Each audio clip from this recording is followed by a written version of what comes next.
They always had an exit plan. That's right.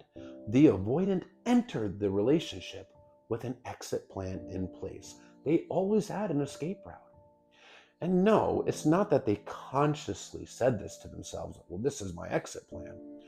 But due to this deep subconscious belief that the relationship is inevitably going to fail, they always had one foot in and one foot out. The feeling like failure of the relationship is inevitable had them subconsciously looking for escape routes. And the reason that they feel it's inevitably going to fail stems from childhood. This is a person that received consistent childhood emotional neglect, and they personalize that neglect. Often growing up in households where you don't talk about feelings, they weren't given love and nurturing. So they grew up to feel like there must be something wrong with them, that they must be defective and unlovable. And one of their subconscious beliefs and fears is that their partner is going to figure out that they are defective and unlovable and reject and abandon them. Perhaps in childhood, maybe they witnessed the failure of a relationship or multiple in their family, friends, and this helped confirm that deeply held belief that relationships fail. Plus, they always fear being figured out, exposed as not being good enough. So what they do subconsciously is they look to maintain control over the relationship, doing distancing behaviors, making sure that they never get too emotionally close to their partner. This is how they keep themselves safe, but they actually control the pace, the tempo, and the intimacy of the relationship, both emotionally and physically. Maintaining that control, staying in charge of it, keeping the distance, it helps them feel safe.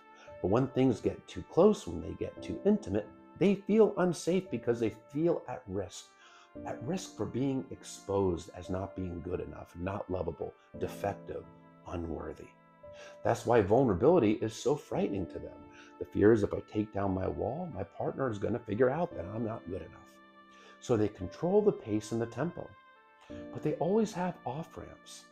Things like exes that are always in the periphery, staying friends with an ex here, an ex there, or maybe having this person that wants them or this person that wants them.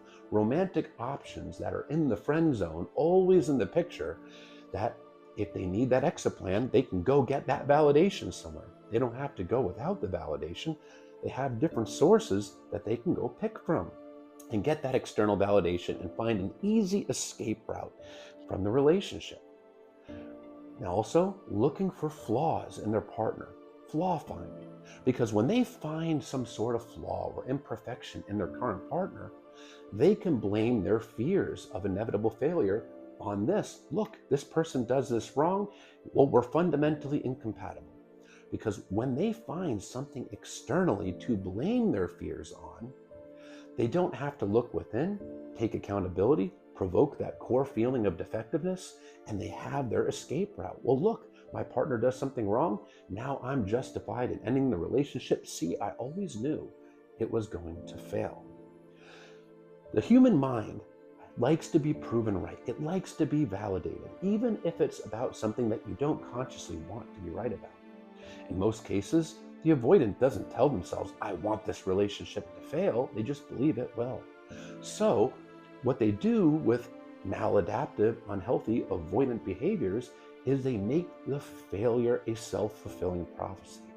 And when that failure of the relationship happens, they get to go, see, I was right all along. And their subconscious mind gets validated. Again, even though it's by a factor that they don't actually want to be right about, it still feels good to be validated.